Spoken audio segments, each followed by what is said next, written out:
ഇന്ന് കിട്ടിയ ഒരു 16ൻ്റെ പണിയെക്കുറിച്ചാണ്.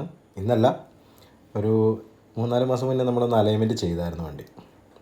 പക്ഷേ കഴിഞ്ഞ ദിവസമായിട്ട് ശ്രദ്ധയിൽപ്പെട്ടു, ഒരു ടയർ കണ്ടമാനം വെട്ടി തീർന്നു. അങ്ങനെ നമ്മൾ തിരുവല്ലയിലെ ഒരു ഷോപ്പിൽ കൊണ്ട് കാണിച്ചു. അപ്പോൾ അവർ പറഞ്ഞു, ചേട്ടാ ഇത് മൊത്തം കംപ്ലൈൻ്റ് ആണ്, ഇത് അലൈൻമെൻറ്റ് ചെയ്ത് ശരിയായിട്ടില്ല. കാരണം എനിക്ക് അലൈൻമെൻറ്റ് ചെയ്തിട്ട് കുറച്ച് കിലോമീറ്റർ ആയിട്ടുള്ളൂ വണ്ടി ഓടിയത്. നമ്മൾ പ്രോപ്പറായിട്ട് ഒരു നല്ല മെക്കാനിക്കിനെ കാണിക്കാത്തതിൻ്റെ നമ്മുടെ പ്രശ്നമാണ്. ഇവരത് നല്ല രീതിയിൽ ചെയ്തു തന്നു. ടയർ ഒരെണ്ണം മാറ്റിയിട്ടു. കണ്ടോ, കിലോമീറ്ററുകൾ ആവുന്നുള്ളൂ. ഞാനൊരു സ്ഥാപനത്തിനെയും നമ്മൾ ചീത്ത പറയുന്നത് ശരിയല്ലല്ലോ, അതുകൊണ്ട് നമ്മളൊരിക്കലും കുറ്റപ്പെടുത്തുന്നില്ല. ഇവർ നമുക്ക് പ്രോപ്പറായിട്ടുള്ള സർവീസ് ചെയ്തു തന്നു. അവർ ഓരോന്നും നമ്മളെ കാണിച്ചു തന്നു, ഇതൊക്കെയാണ് പ്രശ്നങ്ങൾ എന്ന് കാണിച്ചു തന്നു. നമ്മുടെ ഒരു ടയറങ്ങ് പോയി, എന്നാലും സാരമില്ല.